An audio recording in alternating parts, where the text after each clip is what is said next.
This is a story about hunting a turkey. And Jeffrey, come on up. Jeffrey is the grandson of Lucinda Oakland. Come on out a little closer to the people. We want to know how this thing works. It's often called cap and ball muzzle loading rifle, right? Yep. And that's the percussion type. So explain to everybody. Well, first of all, where'd you get this rifle?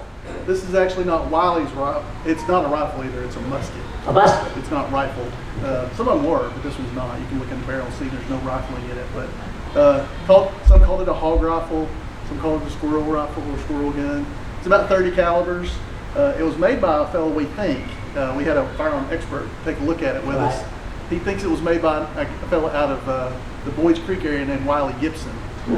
That would have been late 1800s probably, but it was my grandfather Ogle, that's Lucinda Oakley Ogle's husband. Lucinda was his oldest daughter, was Wiley's oldest daughter, so that's my grandmother. But her husband's grandfather's musket. It's a great story if I could take just a second. When my grandfather was a little boy, he wanted this gun a lot. But his grandfather said, you can't have it until you can carry it from my house to your house without touching the ground with it. And he would try again and again. He had to go across a couple of foot bridges between their places. But he could see all the way, and he could see that he couldn't make it. So he'd bring it back, all depressed. Finally, he got tired of it and had one of his friends go help him. And he said, like, you grab this end and I'll grab this end and we can carry it up there. And then he got to keep it after that. But my grandmother passed it down to me. I've never fired it. It's still functional. But the way you fire this thing, most likely, by this time the Civil War had been, so the firearms had far more advanced than this. So it was more of a, I guess you'd say, unique item that Wiley was making down in Boyd's Creek area. But he would probably carry some round balls that he either made himself or bought at the store. Yeah, we made our own usually. Wiley probably made some ball molds because it would be the right caliber for it, right? But he would probably carry a little bit of powder with him. He would pour a little powder down in here. He would press the ball in, then ram it home with a rammer, seat it down at the breech down here at the back. And then he would put on a percussion cap here, and of course this strikes the percussion cap, and then the percussion cap ignites the powder, which fires the ball. Good. Thank you. Appreciate it. Now you'll understand. Would you mind if I use that in this story? Okay. So, in this winter time, probably November, a friend of mine named Don Owen and I, we was hunting.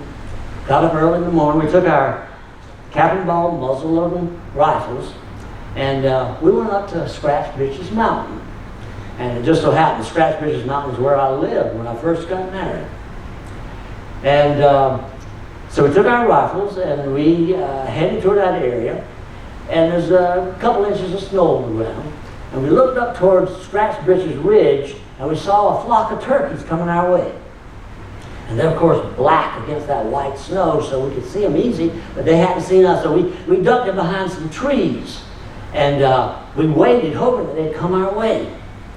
So we waited, and those turkeys did come right in our direction. And one of them, the biggest one, the gobbler of the group, it was coming real close to me. So I motioned to Don, and I was going to try to take it out.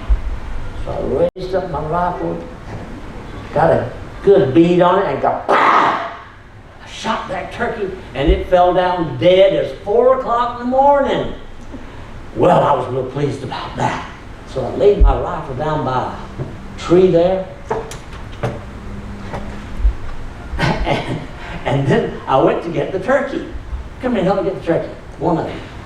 Okay, so there's the turkey. So let's pick it up. Well, when I picked it up, it started flapping its wings. Oh my gosh, and it flew away. Oh my gosh. So I guess it was only dead as 3 o'clock. Well, I had to go chase that thing. So I went down the hill chasing that turkey. Boy, it was a big one, and it was going awful fast down that mountain there. And I started running after it. And I was young, and it felt good. And I was running down that mountain, doing the turkey trot, going down that mountain. Well, got all the way down. There was a kind of a basin, and this turkey saw these big rocks, and he put his head under the rocks in the dark.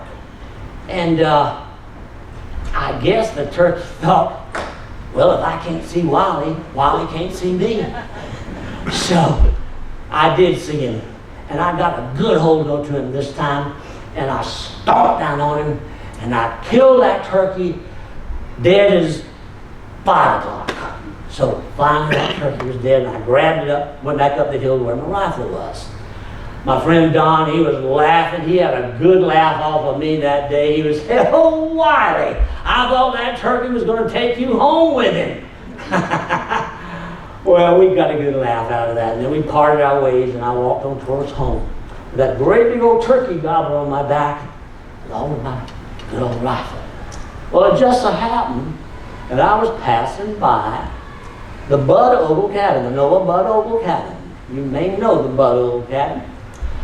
And in the yard, there was this young girl, and it just so happens she's the girl that I was going to marry about 5 years later.